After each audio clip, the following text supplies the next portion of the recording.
Alors voilà, donc j'ai voulu installer un interrupteur déporté pour déporter cet interrupteur-là, de manière à cacher le boîtier quelque part dans la voiture et avoir un interrupteur discret ailleurs dans la voiture sur le tableau de bord. Donc j'ai soudé les deux fils.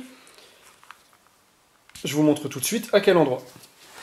Alors donc pour l'interrupteur déporté, vous voyez ce petit interrupteur-là, eh bien, je vais tout simplement souder deux fils sur les deux bornes. Ici directement. Voilà, donc pour le démonter, hein, c'est tout bête, hein, je vous ai dit, il y a deux vis, une en haut, une en bas. On enlève le capot et on a accès directement au point de soudure. Donc voilà, j'ai fait mes deux points de soudure. Bon, je sais, j'ai été un peu comme un goré, mais voilà, l'essentiel c'est qu'il n'y ait pas de contact entre les deux.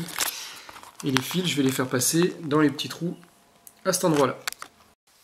Voilà, donc les deux fils sortent par les trous qui sont là. Alors je ne sais pas si c'est des trous d'aération ou voilà.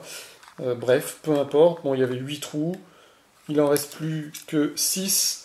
Je ne pense pas que ça change quoi que ce soit au fonctionnement du boîtier, sachant que je ne vais pas utiliser la détection de température. Donc on va vérifier si ça fonctionne.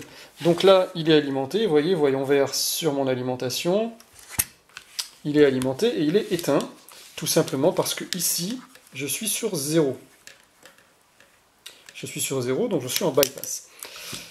Je suis sur 0 et l'ACC est déconnecté. Voilà donc les deux fils que j'ai soudés sur l'interrupteur. Le fait de mettre en contact les deux fils, alors bien entendu il y aura un interrupteur dans la voiture, hein, je ne vais pas m'amuser avec les deux fils dans la voiture, vous avez bien compris. Je vais mettre en contact les deux fils, et du coup ça s'allume. Je vais mettre ça par là. Du coup ça s'allume. Donc voilà, j'ai bien mon interrupteur déporté.